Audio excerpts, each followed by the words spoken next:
Welcome to Hiraeth, the home of modern Welsh politics. Well, the results are in, and things can only get changier. What happened in Wales? What does the result tell us about the people and parties of Wales?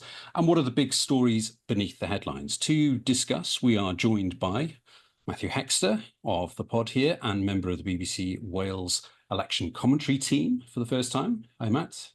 Hi, Rich. And we're joined by Ciara Marshall, who is a senior researcher in the Senedd and Plaid Cymru candidate for Cardiff West. Hello. And we're also joined by Alex Williams, who is a former Wales Office Special Advisor to Sir Robert Buckland and advisor at Edelman Global. Hello, Alex. Hello. Before we have an actual serious conversation about the election results, we should first acknowledge the winner of the Hiraeth pod prediction bet, Nostradamus himself, Matthew Hexter. How does it feel to take the spoils after being so close with the bet, Matt? Well, there was never any doubt in my mind, Rich, that I was going to be absolutely 100% correct. So, typical modesty. Thank you very much for that. I think we can move swiftly on. I'll go and lick my wounds. Shame on me for you having more confidence in Llynos Medi than I did. So what we're going to do now in the pod is look at the national and union-wide picture, and then we'll look at the 6 main party results in Wales, and then pull out some of the guests' key moments and themes from the results. So putting country before party to start. What have we learned about Wales and the wider UK in the last few days? Matthew, do you want to start? Well, I think an awful lot of this election is about people being frustrated with the state of politics and in the UK at the moment. I think that is clear. I think if you look at the results in England and in Scotland, there was a deep degree of frustration with the incumbent governments there. And I think that Labour have performed very well in terms of vote efficiency. I mean, there's a lot of people who will be concerned about some of the majorities, but I think that basically what Labour have done is they've gamed the first past the post system incredibly well to ensure that the vote that they get is used in the most efficient way. And that was, some people will say that looks like a disaster. I say that actually what the Labour Party have done is just been very clever about what you have to do in a first past the post system. Yep, they've become the new Lib Dems almost. No, don't take that personally. Alex? I think Matthew, for the first time, is absolutely correct. Labour's vote efficiency was incredibly impressive.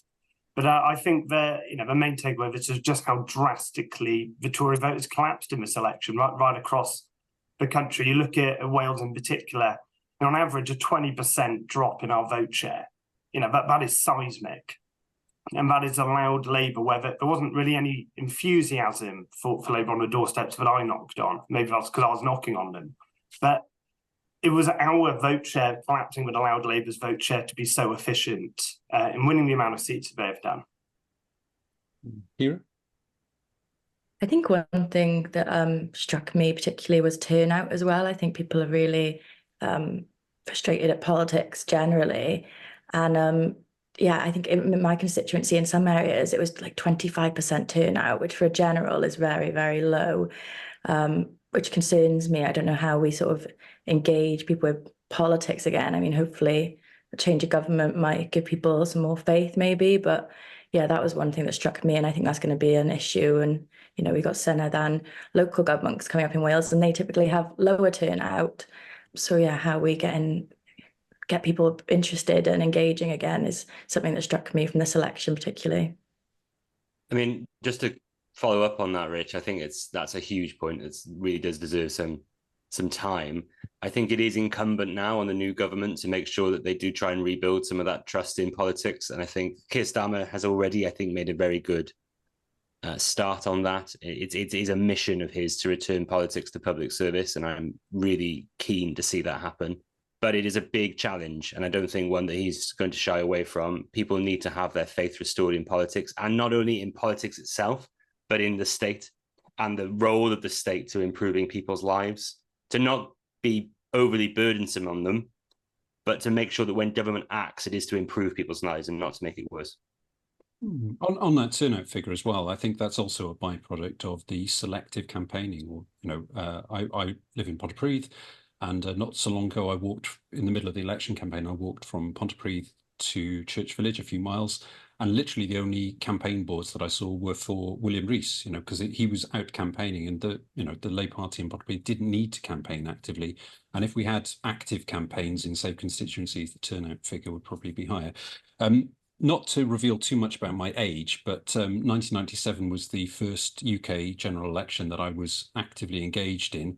And at the end of that election, the map looked very, very similar to the map that came out of the election a couple of days ago. But the mood on the ground is very, very different. And the mood amongst the electorate seems really different. And I just wonder what you think might be behind that. Kira, do you want to start? Yeah, I'd agree with you actually. For what was like a landslide Labour election, and even when we were on the doors, it's not like an enthusiastic Labour is my feeling of it, which is, yeah, as you say, very different to what was sort of happening in 1997. I think people were very excited. I don't know why that is particularly. I think perhaps it's like some sort of convergence, I'd say, between the two main parties. They're not as starkly opposed as Matt will probably disagree with me, but they're not as starkly opposed as they have been in previous years. We disagree with each other on whether we agree with each other on that. And then, people, I think the voting system might be part of it as well. People perhaps feel like they have to vote for what they don't want to vote for because of how first past the post works. And that will lead people to sort of not perhaps being enthusiastic in their voting choice. But yeah, I definitely agree that there doesn't feel like an excitement that you would expect for such a landslide election. Politics has been on fast forward since 2016 and the Brexit referendum. You see how many prime ministers we've had, how many chancellors we've had. We've had even more education secretaries in that time. Yeah, people don't want politics creeping into their daily lives to the extent that us four do and your listeners on this podcast will. And it will be interesting to see whether Labour, with this commanding landslide that they have won, the fact that we are unlikely to see a change in the top level of our governance of this country for a while now, whether we start to see a return to politics as normal, which I don't think we have seen since David Cameron called the Brexit referendum. Rich, I think whilst some people will say there's no enthusiasm for Labour, what I have noticed is a deep enthusiasm for getting rid of the Conservatives from government. And the turnout, I think, going back to that a bit again, what we will notice is that people who would traditionally vote for the Conservatives, a lot of them staying at home, an awful lot of people voting tactically to make sure that the Conservatives don't get back in again. And I want to speak a little bit about the transformation of the Labour Party from 2019 to 2024, because even though Boris Johnson was deeply unpopular in 2019, the Labour Party was even more unpopular in 2019. And what Keir Starmer has done is transform the party into something that people aren't scared of. There are people who would traditionally vote Conservative who felt safe staying at home, people who were in Lib Dem, Conservative marginals who felt safe voting for the Lib Dems, knowing that Keir Starmer would be a good Prime Minister. People even speaking to the fact that Plaid Cymru, the Greens, did so well across the country. One of the major reasons they've done that is because they felt already that Labour were going to win the election. So they had a free hit. That speaks, I think, to a huge bit of the transformation that's happened within the party over the last few years. Well, I'm sure that Kira will enjoy speaking to how grateful Plaid Cymru are for the benevolence of Keir Starmer, making it easier to vote Plaid Cymru. Always an interesting pitch. I didn't study chemistry long enough to be able to remember all of the name of inert gases, but political argon or whatever it is an interesting way of campaigning for the Labour Party. But as we've started talking about them, and we should probably start with Labour because Labour always do come first in Wales. Let's dive into the party analysis then. So you've already talked a little bit about it then. Matt, is it the vibe in Welsh Labour mission accomplished? Where's the banner? Over the last couple of days, since I've got a little bit more sleep, I think I've been able to step back a bit from the micro details of election and really see the wood for the trees a little bit. And it is an incredible result, Rich. An absolutely unbelievable result. If you compare the party of 2024 to the party of 2019, we had the lowest amount of seats since 1935 in 2019 to this majority of 164, 66, I think it is now.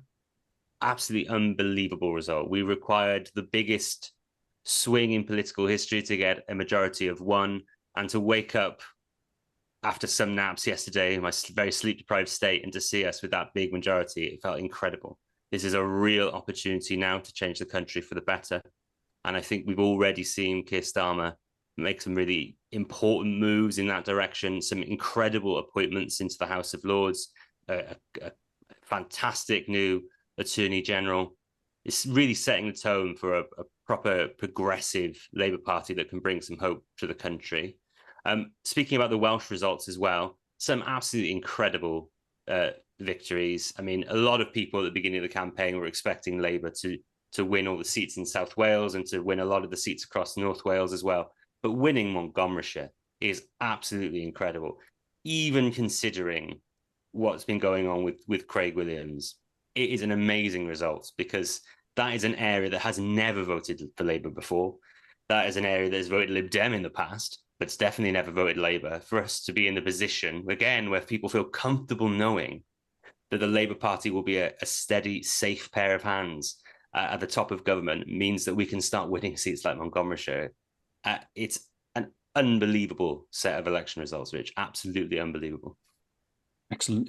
Yes, and certainly given the resources that the Conservatives put into holding Monmouth as well, you know, quite a result there to unseat a sitting Secretary of State for Wales. Before we open up to Ciara and Alex, just do you want to talk a little bit about your impression of the introductory speech that Keir Starmer gave in front of the doors of Number 10, and the appointments that he's made? You mentioned some of the appointments he's made into government straight away. Even in my sleep-deprived state yesterday, Rich, I think we all could see how different the tone of government will be with Keir Starmer at the head. The emphasis on returning politics to public service is something that I think is absolutely key. It speaks a lot to what Alex was just saying. For right or wrong, the impression of the last 14 years of Conservative government has been of chaos. And that is the absolute last thing that Keir Starmer wants.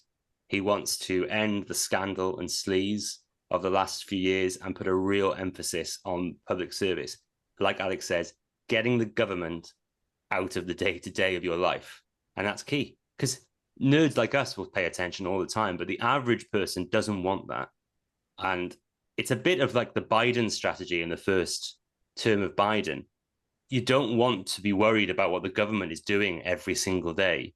And if you can just know that there's a sensible person at the top of government that you can rely on, that is going to make a huge bit of difference to people's lives. It really, really will.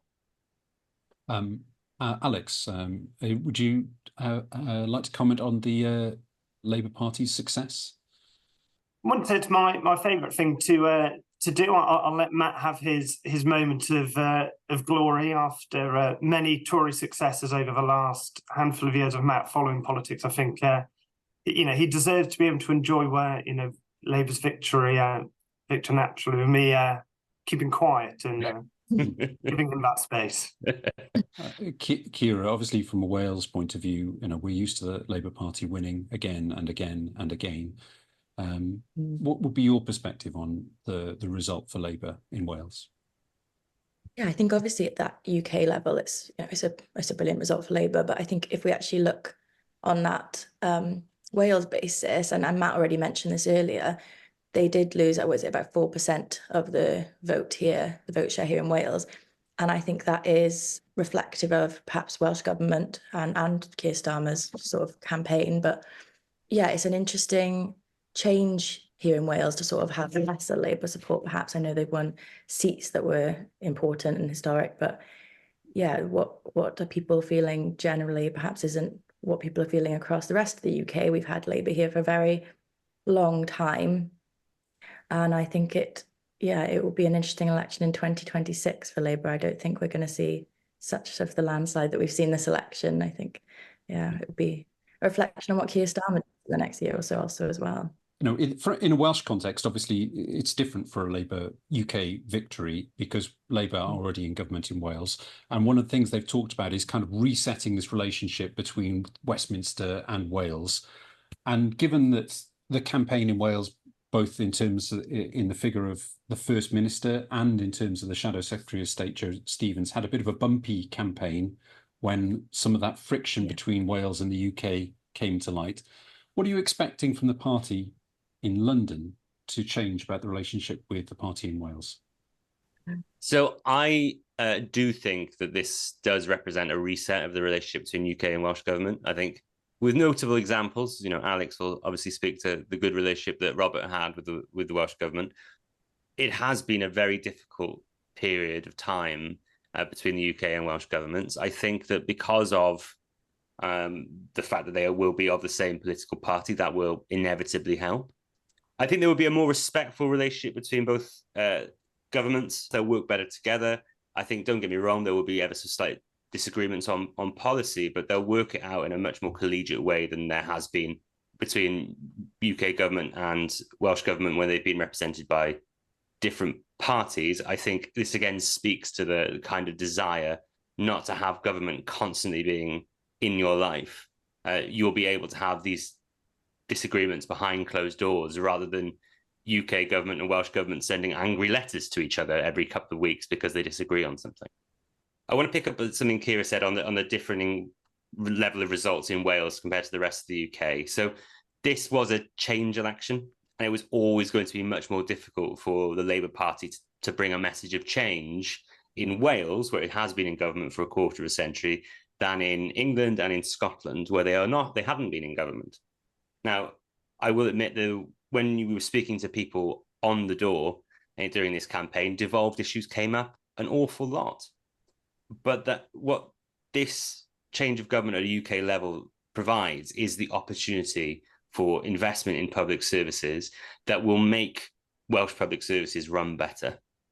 Now, we have always talked about the fact that the Welsh Labour government have struggled with certain aspects of the NHS, but it's clear from the first 6 steps of the Labour government, there will be investment into public services that will bring with it Barnett consequentials, that will bring with it opportunities to improve public services here in Wales.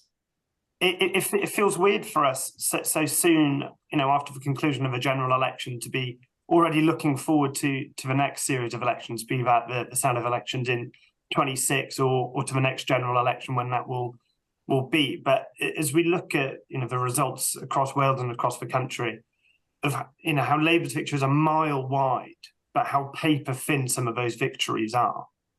And thinking specifically then towards those Senedd elections, of seeing where Plaid are going to have a real strong challenge against Labour, and how Reform are going to, looking at their results, how strong a presence they're likely to have in those Senedd elections. It's a real moment for danger for the Welsh Labour government. They won't be able to blame their poor performance in Wales on the NHS of how they've run schools on Westminster anymore.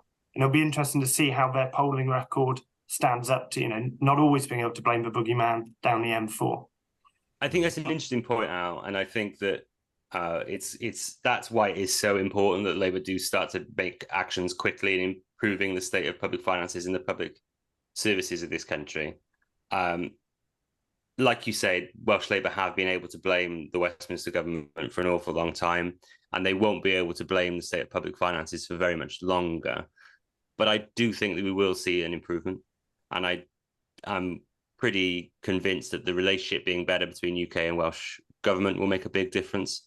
I think we have acknowledged for the last few years, whichever party you are, maybe not the Conservatives, but whichever party you are from, that the level of public finance given to Wales has been a huge contributing factor to the underperformance in areas like the NHS, in education, and other aspects of the public sphere. And I hold great hope that that will improve, and as a consequence, so will public services. Okay, that concludes the party political broadcast for the Labour Party. Thank you, Matthew. We talked a little bit then, Alex, about Rob Buckland. We should acknowledge friends of the pod, both guests of the pod, Faye Jones and Robert Buckland both lost their seats. So I hope they find something suitable to succeed their life in Parliament. I saw Robert Buckland in the pub enjoying his evening after the election results, so I'm sure that he's had a good weekend nonetheless. It's the second complete Conservative wipeout on the electoral map in 25 years, and Wales, again, was the only nation not to return a Conservative MP. Where is the party, Alex? What's the mood in the party? Well, I think the party, let us in the mood, is in the pub with Robert Buckland or in various pubs across the country. I think other than we're still catching up on sleep. It was obviously a really difficult election for the Conservative Party. I think going into the campaign being consistently between 15 and 20 points behind Labour, no one realistically went into this campaign thinking Rishi Sunak could pull off the biggest electoral upset this country would ever have seen. And the way in which the campaign went, we were looking at an exit poll realistically thinking this could be in double digits. So there's a weird sense of this party is kind of glad that they broke that 3-figure mark. And then they're coming down to earth of this is a disastrous set of results. And to, in Wales to have lost 5 of the last secretaries of state for Wales, no amount of spin can turn that into a good result for the Conservative Party. So I think the party at the moment accepts how sizable a defeat this is. And I'm thinking very deeply and very honestly and quite candidly about where we go. It's one of the oldest political parties in the world that, previously perceived as the natural party of government in the UK, to be in a fight now for our own survival in the UK, we are taking that very seriously as a party. And we are looking how we're going to rebuild. And that will obviously start with, the succession of Rishi Sunak as the leader of our party. It did surprise a lot of people about quite how, I'd say, gaffe-prone, shambolic, or certainly unprepared the party was for the campaign itself, which is, particularly odd given it was the party itself that called the election at this particular time. Do you think the result could have been different, or, euphemism for better for the party, if the campaign had actually been better? I think it would have to have been a perfect campaign from the Conservative Party, of which I don't think any perfect campaign would ever have existed, for the results to have been somewhat better. I don't think a campaign existed where the Conservatives would have won hundreds more seats. I don't think that campaign existed. I think this result was, decided a year ago, 2 years ago. I don't think it was decided in the last 40-odd days. But that isn't to excuse how poorly this campaign has gone for the party. It has been poor. And as I said, no amount of spin will change how disappointing this campaign has been. But I don't think, even if it had gone perfectly, we would be looking at hundreds more Tory MPs. I think we're talking a handful. One of the things that you would have expected a party that's been in government for 14 years or so to have as part of its arsenal in the campaign is a list of achievements in government. And the campaign didn't seem to really have a huge amount that it was working with in that regard. Is there anything that the party could have done better in terms of reflecting on its time in government, or was it just the fact that there have been a series of difficult periods of government there that maybe that there wasn't that much to crow about in the election campaign? So in 2019, we won this historic 80-seat majority on the back of getting Brexit done. And people after that election were talking about, Boris Johnson being Prime Minister for a decade or for as long as he wished. You could walk, across swathes of Wales and England and not leave, Tory-held constituencies. And you see what has happened to this country in those, the 5 years or 4.5 years preceding that, from the global pandemic, a once-in-a-century event, to the inflation spike following the Russian invasion of Ukraine. It's been a really difficult 5 years. And I think it is difficult then for a government that has been in power for 14 years. And people are struggling to answer the question, are you better off today than you were 5 years ago, or even 14 years ago, because of those factors outside of any government's control? It's not just the United Kingdom that is struggling. We look across the Western world. So I think it is difficult to have run on look at the the sunlit uplands that we're taking you to. But I know locally, the Tory MPs were running on strong incumbency factors. We had a series of good Welsh MPs, had a series of good Conservative MPs across the country who are on really strong local messages for what they're delivering for their local communities and the local people that they wanted to represent or were representing. But you are right that there wasn't a theme that united the Conservative Party's campaign. You think change was being brought up on the doorstep on a regular occurrence. In 2019, near enough every door I went to was saying, we've got to get Brexit done so we can focus on something else. Being able to define that one message that cuts through on the doorstep, and the Conservative Party didn't quite find that in this campaign. Matthew, from a Labour perspective, how do you reflect on the Conservatives' performance? I was weirdly expecting this campaign to be a bit nastier, a bit more focused on the culture war aspects of the last few years of government. And in that regard, it wasn't quite as bad as I was expecting. I think we've all seen the gaffes, especially the things that happened in the first few days, going to the Vale of Glamorgan Brewery and asking if Welsh people were looking forward to the football, standing in front of the Titanic in Northern Ireland. All these kind of things are fodder for the journalists, but whether they actually matter really in the eyes of voters, I don't think so.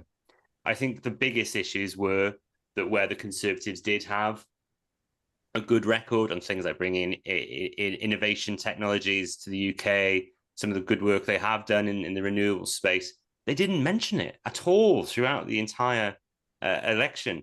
The actual amount of policy that was announced by the Conservative Party was very minimal. The lead starting the campaign with things like national service, which just seems like this huge throwback and sort of parody of a Conservative Party policy trying to win over voters over 65. There was a pledge for the triple lock plus on pensions, trying to secure their votes with the over 65s. And if you look at the data in this election, Rich, the Conservatives are hemorrhaging votes to the younger voters, to the middle class voters, to voters even earning household incomes into the 70,000, 80,000s. The vote is going down with all of them because what the Conservatives have basically allowed to happen is they've allowed the Labour Party to become the party of aspiration again, because all they've been talking about is things that are trying to appeal to a very small demographic of voters because they knew they needed to try and shore up as many seats as is physically possible. This is the problem. I don't think the Conservatives set out in this election with the knowledge that they could win. They were trying to fight the most defensive campaign possible. And it's actually, I think, in the end hurt them because it has allowed them not only to lose votes to Labour, but to lose votes to the Liberal Democrats, to the Greens in parts of the country. And it's, like Alex said, a disaster of a campaign. But I think that is because of the tone set at the very beginning. They set it up as a defensive campaign, maybe not the wrong thing to do, but there wasn't even an attempt to reach out to a different demographic of voter. And like the consummate professional that you are, Matthew, you've just teed up a perfect link over to invite Ciara to comment, because Conservatives also lost seats to Plaid Cymru. Ciara, can you talk to the Conservative and the situation with the Conservatives, actually, particularly in Wales, from a Plaid Cymru perspective? What's the sort of position as you see it? Yeah, I think it's already been said, but that the results for the Conservatives, I think, were largely set before they'd called the election. I'd agree that the campaign on their behalf has been strange. The messaging, as Matt said, that's come out of it, it seems like a lot of it was trying to fend off losing some of their core support to reform, rather than trying to win an election or do well in an election. Yeah, in Wales, obviously, we've not got any Tory seats now. And even when you look at the case in Ynys Môn, and it's interesting they've come second there, but I think the feeling in the media and from my perspective was that it was a fight between Labour and Plaid Cymru. So it's it's interesting that they've come second there. It was Andrew RT's comments on it I thought were interesting. He referred it to shenanigans of the last few years, which I think perhaps is a downplaying of the suffering that has been caused. But yeah, as you said, an apology was required. I think they have a very, very poor record now, and the future for the Conservatives is uncertain. If you look at the rise of Reform and where they've lost some of their more liberal voters as well to other parties, yeah, it'll be interesting to see what they do to pull that back. And I felt like Andrew RT was trying to make some clear blue water there to try and save their seats for the Senedd, but we'll see. Thank you, Ciara. Just to wrap up, Alex, I suppose, the question is, the Conservative Party, as you mentioned earlier, are, one of the oldest parties. They're the great survivors of the political world in the United Kingdom, and they're facing an unprecedented challenge from another party of the right, one that perhaps comes with less of the baggage and more of the, whatever the right-wing monosodium glutamate is, it's kind of enhances the flavour without being substantial in the shape of Reform. What do you see as the kind of route to return to success of some kind is for the Conservative Party? So I've got into politics to do things and to achieve things. And, stealing the words from my former boss in his speech after he lost his seat in Swindon South, we're here to achieve things for residents. We're here to achieve things for the country. And I feel the Conservative Party after this defeat needs to really take a look at itself and to say, what does it want to stand for as a party? Try and find that coherent message. Our party's faced challenges before. There's a reason why we're the great survivors of politics. And to think, do we really want to become Reform light? Or do we actually want to embed ourselves again in that centre right of delivering things for younger people, like looking at housing as an issue? We used to be the party of house building and home ownership, of actually going back to those roots.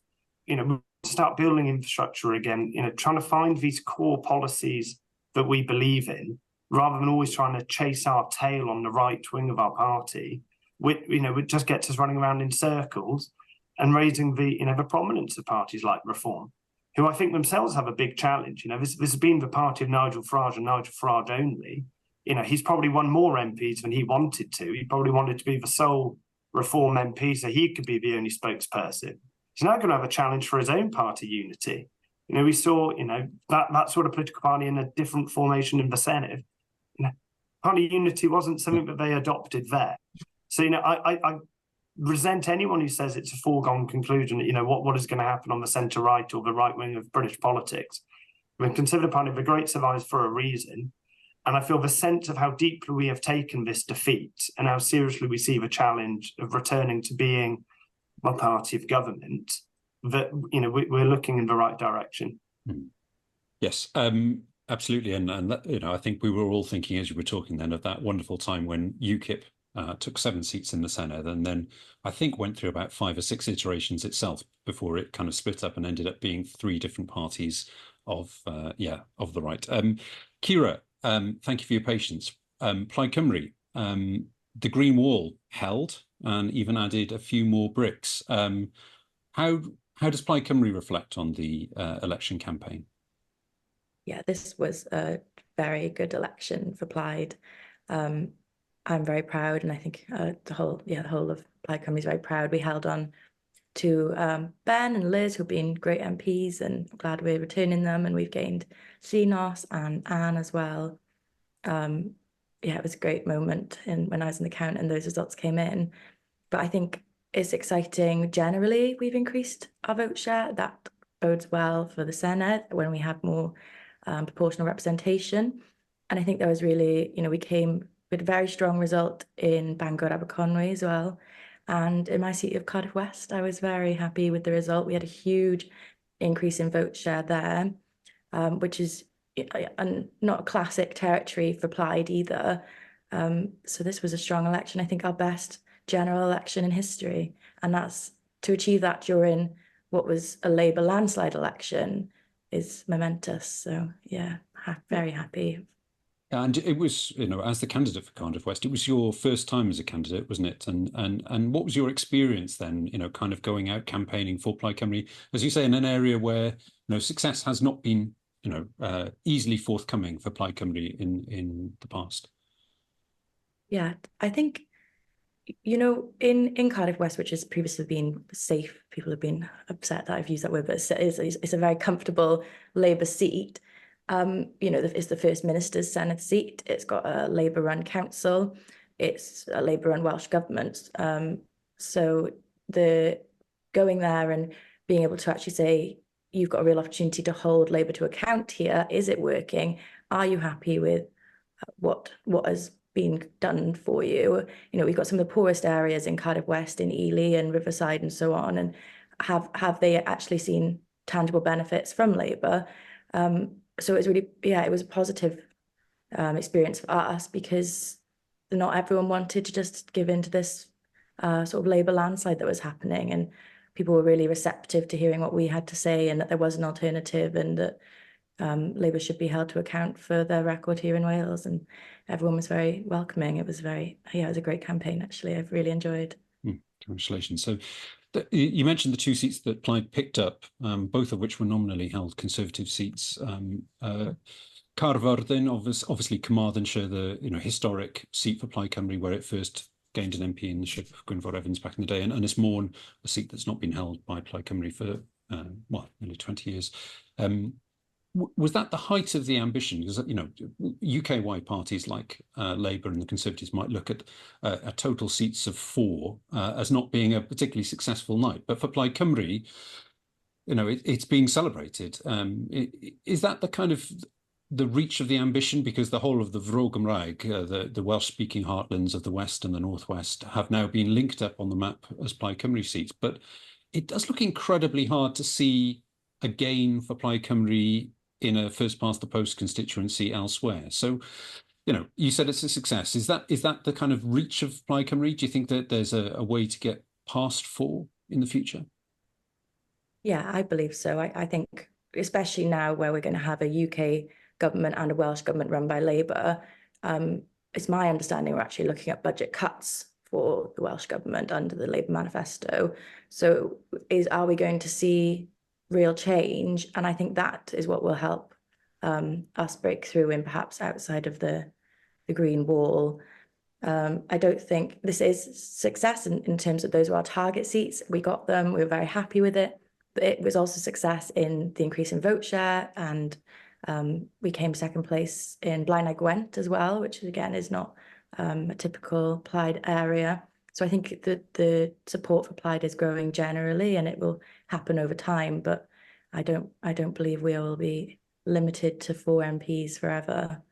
But it's what we do in the meantime and how we build that movement. Just before I bring Alex and Matt in on this, just one more question. Again, you mentioned that Plaid Cymru was in second place in a lot of seats. However, it was beaten into 3rd in places like where I live in Pontypridd by Reform. And, from a Plaid perspective, that must be sort of doubly difficult to have, a sort of a very, I'm not sure I should use this phrase, but sort of British nationalist kind of party supplanting the sort of self-labelled Party of Wales into 3rd place in some of those seats.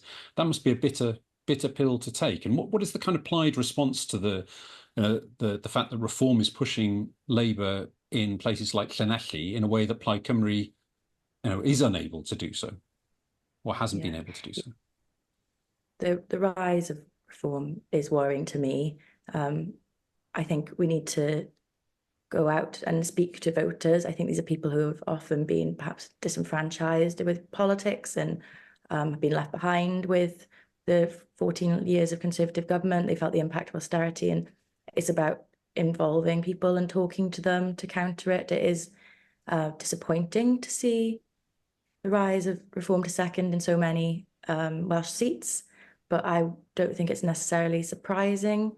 I think the Conservatives have something that they should be held accountable for, part of the rise of Reform, personally, and that they've allowed rhetoric and misinformation to be spread to people.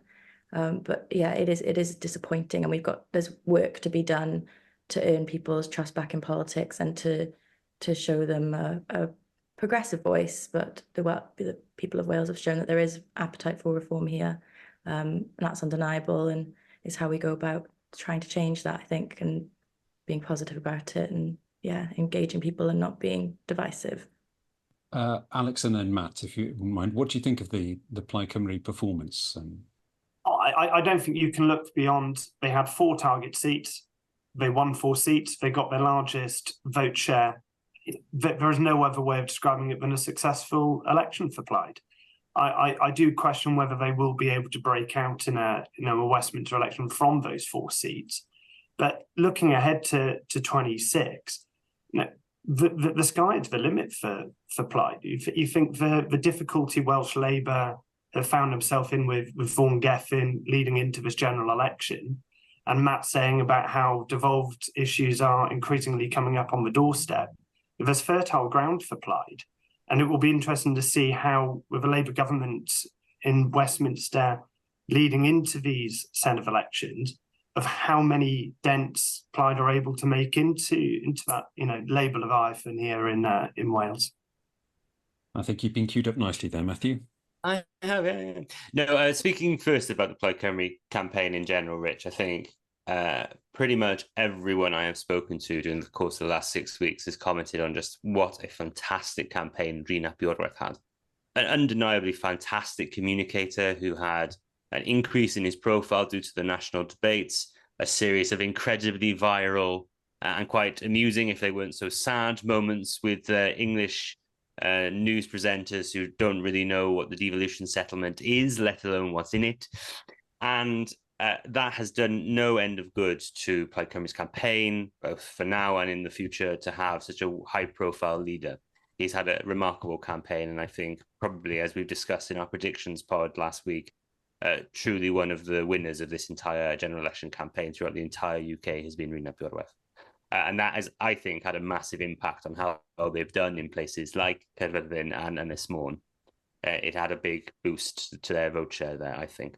Overall, speaking now about how Plaid Cymru interacts moving forward into the 2026 Senedd election, yes, I imagine Plaid Cymru will be feeling very optimistic as they head into towards 2026, especially with a more proportional electoral system.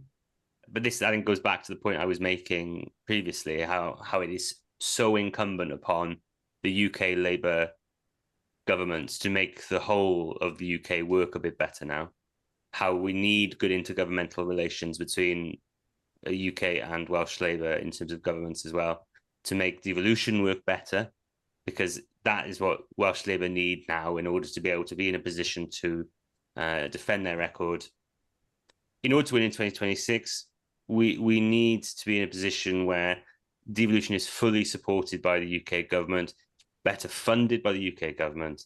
And if that is the case, then Labour, I think, will be in a good position to defend their record in 2026. We don't have representatives of these parties now to speak to them, so we'll be relatively brief on these. But I suppose, one of the key things we have to mention is that the Liberal Democrats are back on the map in Wales. There was only 1 seat in Wales where they stood a reasonable chance of winning in this election. And, I think safely say friend of the pod, because he came to one of our live events not so long ago. David Chadwick did indeed manage to win. I suppose the question that I'll put to all of you, is this a platform for the Lib Dems to build on, or is it a platform for them to cling on to? I would probably say it's a platform to cling on to. I mean, if you look at in Wales anyway, I think if you look at the Lib Dem results in England, that's an incredible performance by them. I've waxed lyrical about why a lot of that is due to the Labour, them people feeling that the Labour Party is not a scary risk to vote for, but they have done incredibly well. I think tactical voting was obviously in play in England, and it has seen a lot of Conservative MPs lose their seat to the Lib Dems. The highest level of Lib Dem seats, I think, since, is it Lloyd George? Yeah, Lloyd George and Asquith, correct? Yeah. So hugely impressive performance in England. And, me and you, Rich, have talked for a great length of time about doing some sort of pod on the death of Liberal Wales. Well, we can't do that anymore, really, can we? Because they've won a seat again. But their vote is incredibly inefficient. So we've talked a lot about Labour's vote being incredibly efficient across the country. Well, the Lib Dems are basically the opposite problem. They have an incredibly inefficient vote. Most of their vote is in Powys. and then little scatterings all across the rest of the country. But as we head towards the 2026 Senate election, where they'll need at least 12% of the vote in order to win any one of the seats in the Senate election on those new super constituencies, you might see a couple in Powys now, but it's very hard to see how they get a large enough percentage of the vote anywhere else in Wales to be able to pick up seats. So fantastic victory for the Lib Dems, winning Brecon and Radnor. I think an awful lot of that was down to tactical voting as well as the rise of Reform, which has taken a big hit to the Conservative top-line vote share. But no one can deny fantastic victory. Well done to the Lib Dems. Yeah. Alex, I imagine Brecon will be one of the seats that the Conservatives seek to target the top of their list in the next election. What's the victory there for the Lib Dems kind of mean for the Conservatives? Well, firstly, it means that the constituents of that area, which includes my grandmother, are deprived of a good Conservative MP. I thought Faye Jones was a brilliant local constituency MP and a credit to her constituents in Westminster. So I think first and foremost, it's a sorry state for the Conservative Party to be losing good MPs like Faye, as you said, a friend of the pod as well. But absolutely, it'll be a key target seat for the Conservative Party. But to answer your question, I think the Lib Dems will be clinging on in that seat. You see that the Conservative Party vote, dropped by 20% in that seat, and the Lib Dems didn't win it with a sizable majority. So I think as long as the Conservative Party comes with that coherent, united message and targets seats like Brecon and Radnor, we hope to see those return blue. Kira, it used to be the days that there was a massive Plaid Liberal Democrat battle in places like Ceredigion. Those days seem confined to history these days. What's the Plaid perspective on the Liberal Democrats? Because the parties have worked together quite closely in the Senedd and may yet again in the upcoming budget negotiations with the Labour Party. What's the state of play between the two at the moment? Yeah, I was not surprised at the Lib Dem result on the UK as a whole, but I was a bit surprised at their sort of comeback in Wales a little bit. Even as I was at the count, there was more Lib Dem than I was expecting. So I don't know if it is something that they're just going to hang on to. It might be the return of a stronger Lib Dem movement, especially if there's some people looking more liberal conservatives looking for a home somewhere.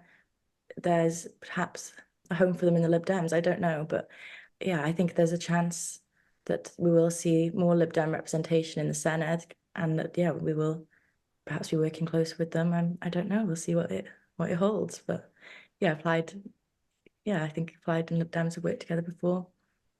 I was going to say, it sounds ominous that we may work together. We may. Well, I was doing a bit digging the other day because in terms of the budget negotiations, it reminded me of the time that Leanne Wood and Kirsty Williams had a joint negotiating platform with the Labour Party when things were tight back in 2013. Because that's how old and geeky I am. We should move on to the talk about Greens. There's a massive green hole on the Hiraeth pod panel at the moment because Kerry is unable to join us. But west of the border, a good election for the Greens, turnout overall up, and a very solid performance by the party leader Anthony Slaughter in Cardiff South and Penarth. But the big news for the Greens east of the border, Matthew, I don't know if you want to pick up and champion the results for the Greens on Kerry's behalf. Oh no, fantastic result. And you called me Nostradamus earlier in the pod, but the one massive prediction I got horrifically wrong during the course of this election would be the overall state of the Greens. I thought in an election that was going to be a very clear contest between Labour and the Conservatives that the Green vote would get really tightly squeezed, but it didn't, and they've done fantastically well. For different reasons across the country. I think if you look at Bristol Central and the Brighton seat that they won, major reason they won them is because, again, people thought the Labour were going to win, so they could actually vote for the party they felt like most matched their views rather than having to vote tactically.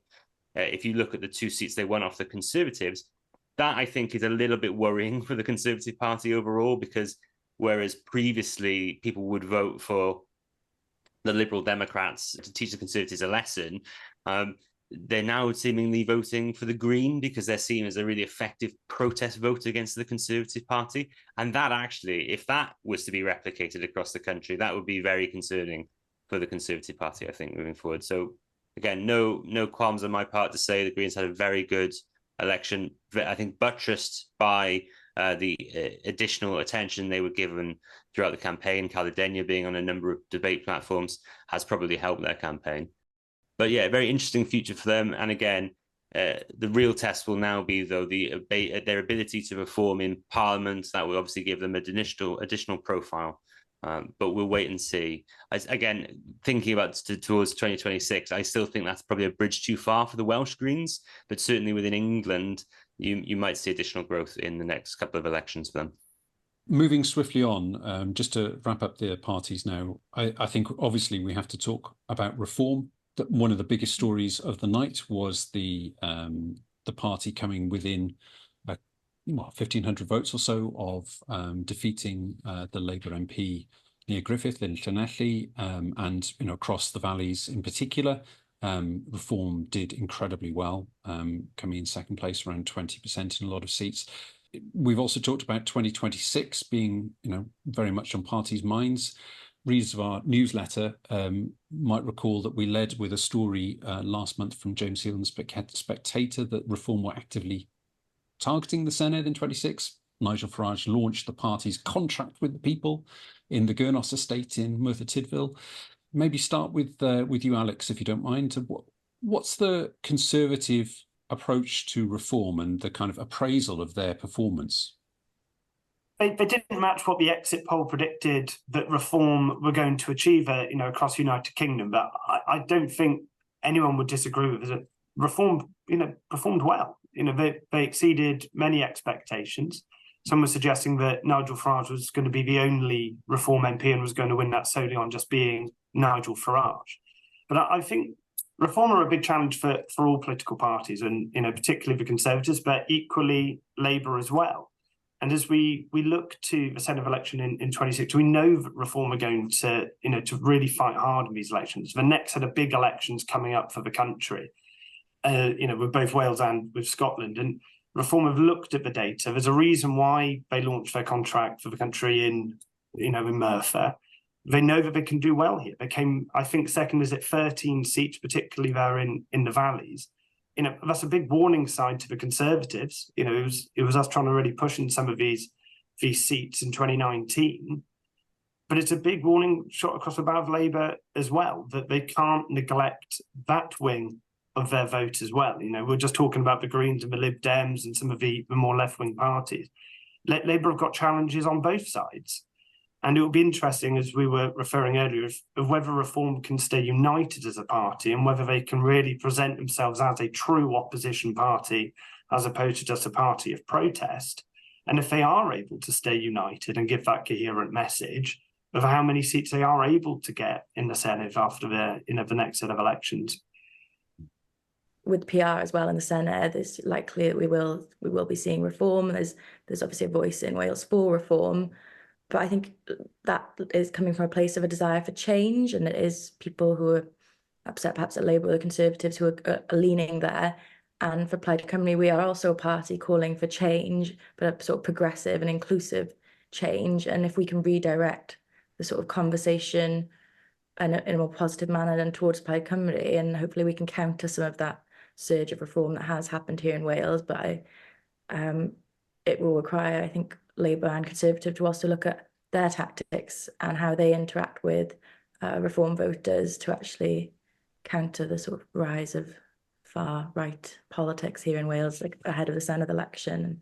And it's been said as well that we can hold Reform to account. What their MPs do, how they act, and what they do in the next year will also impact, and we can shine a light on that. But it is, I think we will be seeing Reform in the Senedd in 2026. Matthew. Yeah, I think there's a couple of things to go into here, Rich. I think so. The initial warning to all of us in Wales in terms of what this UK general election means for the Senedd election. Yeah, I think it's very likely they'll get seats. I think if you look at the amount of votes they got in this election, even though they only returned 5 MPs, the short money they will get will be astronomical. They will be able to do an awful lot of work with that short money, including doing a lot of work in Wales in preparation for the 2026 Senate election. So, if you don't want that to happen, there's an awful lot of work to be done by all parties in order to stop that. But the main thing I want to focus on here now is, again, the importance and the importance of the UK government now delivering and changing people's lives for the better. That's how we best stop parties of the extremes like Reform, is by making people's lives better, so they do not feel like they need to go and vote for these parties that offer divisive messages.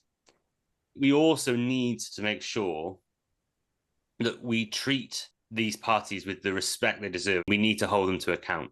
Now they've got MPs, they need to be challenged, but we have to treat the people who voted for them with a degree of respect as well. We have to make their lives better. We have to go out into communities and talk to them about not why they were wrong, but why we think Reform is the wrong option. That's what we have to do. If we want to stop parties of the contrarian right, like Reform, making ground in future elections, it's incumbent upon us all to challenge them and to try and reason with people about why that's not the right choice.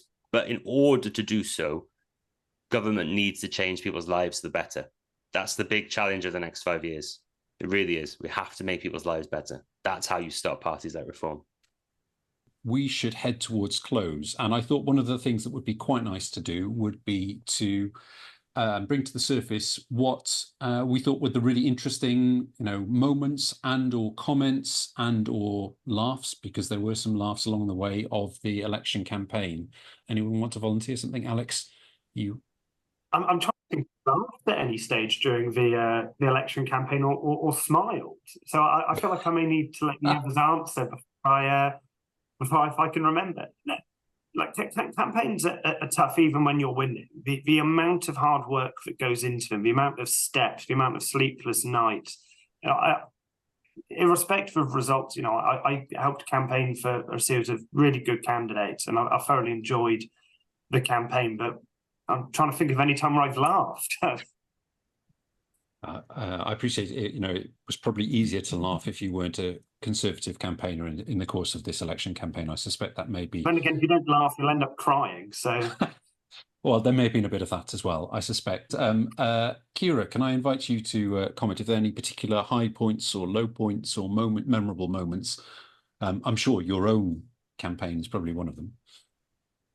Yeah, in a sort of personal capacity, I think I'm obviously a political nerd, but I really enjoyed. I did a hustings in Rhadyr, and there was loads of people attended, and seeing people really engage with democracy. And at one point, it was like the whole room was like either laughing or like having a go out or like talking to the candidates like as a group. And that was a high point for me, and seeing people really enthused and engaged with politics.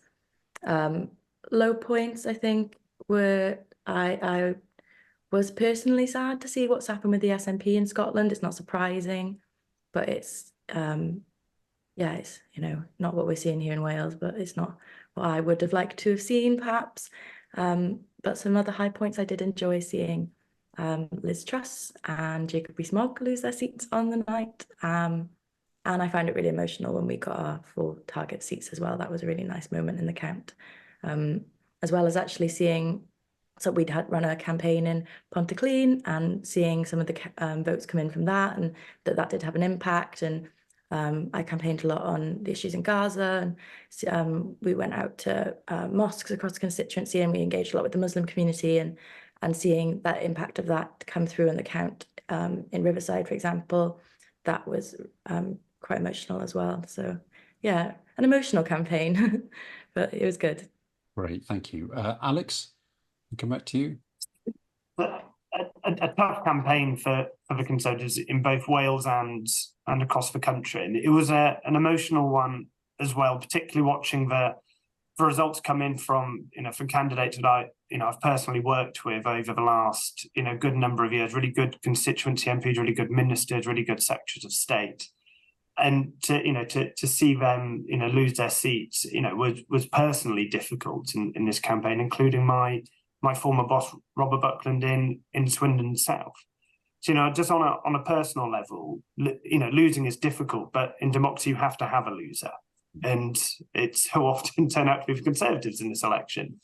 But I think in defeat, my highlight of slightly just post-campaign, but into the when the results were coming in, was Heidi Alexander, so the Labour MP who defeated Robert in Swindon South. Her victory speech and how magnanimous that she was, and the personal words that she was saying about Robert as an MP, and seeing how nice politics can be in this country of two candidates that fought hard campaigns but respect each other, and a moment of a victory for her, was able to share some kind words about the individuals that she's just defeated. Thank you for that, Matthew. I've got some personal highlights, Rich, but just building on what Alex said, I think I kind of want to focus on the two speeches from Rishi Sunak and Keir Starmer yesterday morning. And even in my sleep-deprived state, I just could appreciate at the time how thoroughly decent they were to each other. And if we can make our politics just a bit more decent again, that will be a big improvement, I think, in our the state of our politics over the next 5 years or so. It would make me very happy.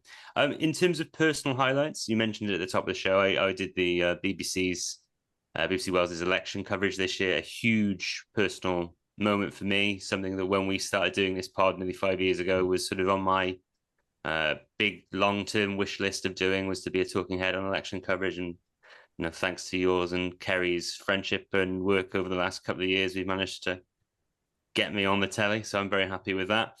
But also there's a huge list of other personal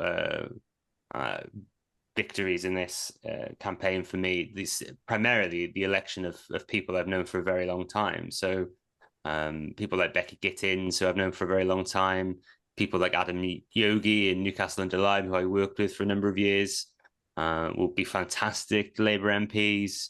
And then, showing my cross-party spirit as well. My old equity and trust lecturer, elected in Wimbledon, even though he's a Lib Dem, he's a decent guy and a very good goalkeeper. So some amazing victories across the country. And again, it is sad. Like, I have a number of Conservative friends who have lost their seats, and that's hugely sad. But it's unfortunately it is democracy. And over the night at the BBC, talking to a couple of my couple of the other people there, cross-party, some of them who are very, very good friends of mine, it is really good to see. I think that there has the potential now for a real culture shift in our politics, so that we can start to disagree agreeably, to build these friendships across parties, to see that we are all fundamentally in it for the same reason.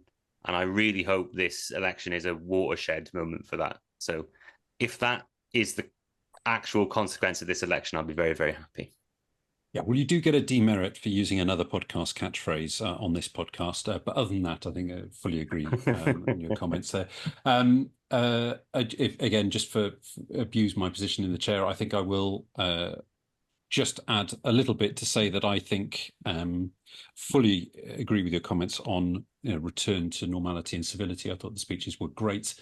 I wish the campaign had actually been a bit more like that, actually.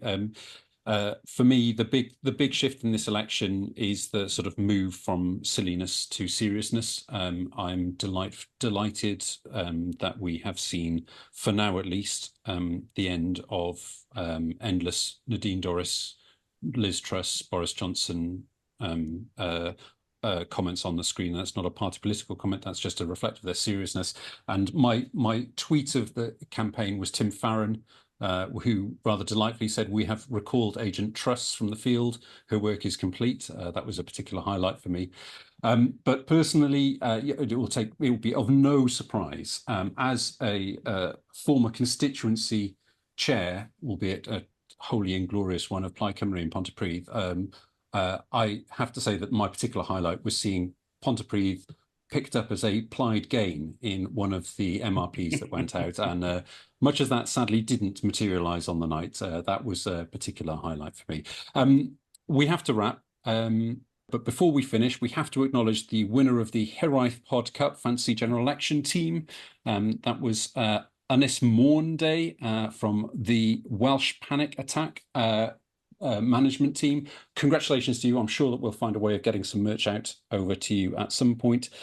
And thanks to our panel for your time today. And also a massive thank you, as I think Alex said, to all candidates and campaigners who put your names out there. Elections are brutally difficult, but they are essential to good civic life. And I think I speak on behalf of all the pods saying, without the hard work of people out there in the ground, then we wouldn't be a functioning country at all, and also we wouldn't be a podcast. So we'd have nothing to talk about. So there's a little bit of self-interest there as well. To our panel, if people want to hear more from you, are you on social media anywhere or any other web presence that people could look at? If I start with you, Kira, where could people find more from you? On Twitter, you can find me at Kira_Plaid, or on Instagram and TikTok at Kira_PC. Fantastic. Thank you. Alex? I'm much less social than Kira is, but if people do want to hear more, I'm on LinkedIn. Alex Williams and I work for Edelman, so you'll find me under that. Fantastic. And Matthew? Well, after this episode, I'm not sure anyone will want to hear any more from me at all, Richard. But if they are mad enough to do so, they can find me on social media at Hexter101. Fantastic, thank you. And for listeners who want to get a Welsh perspective on the results from the other nations of the UK, we'll be doing subsequent pods about the results in England and Scotland and Northern Ireland, and they'll be in the feed soon. And we're obviously hugely grateful to all our listeners for spreading the word about the pod. But if you would also like to go one step further, you can either subscribe to our free monthly newsletter on Patreon, or even offer us a few pounds a month for all manner of goodies in return at patreon.com/hiraethpod. Thank you all for your time. Thank you for listening to Hiraeth. If you like what you heard, please don't forget to subscribe, rate and review.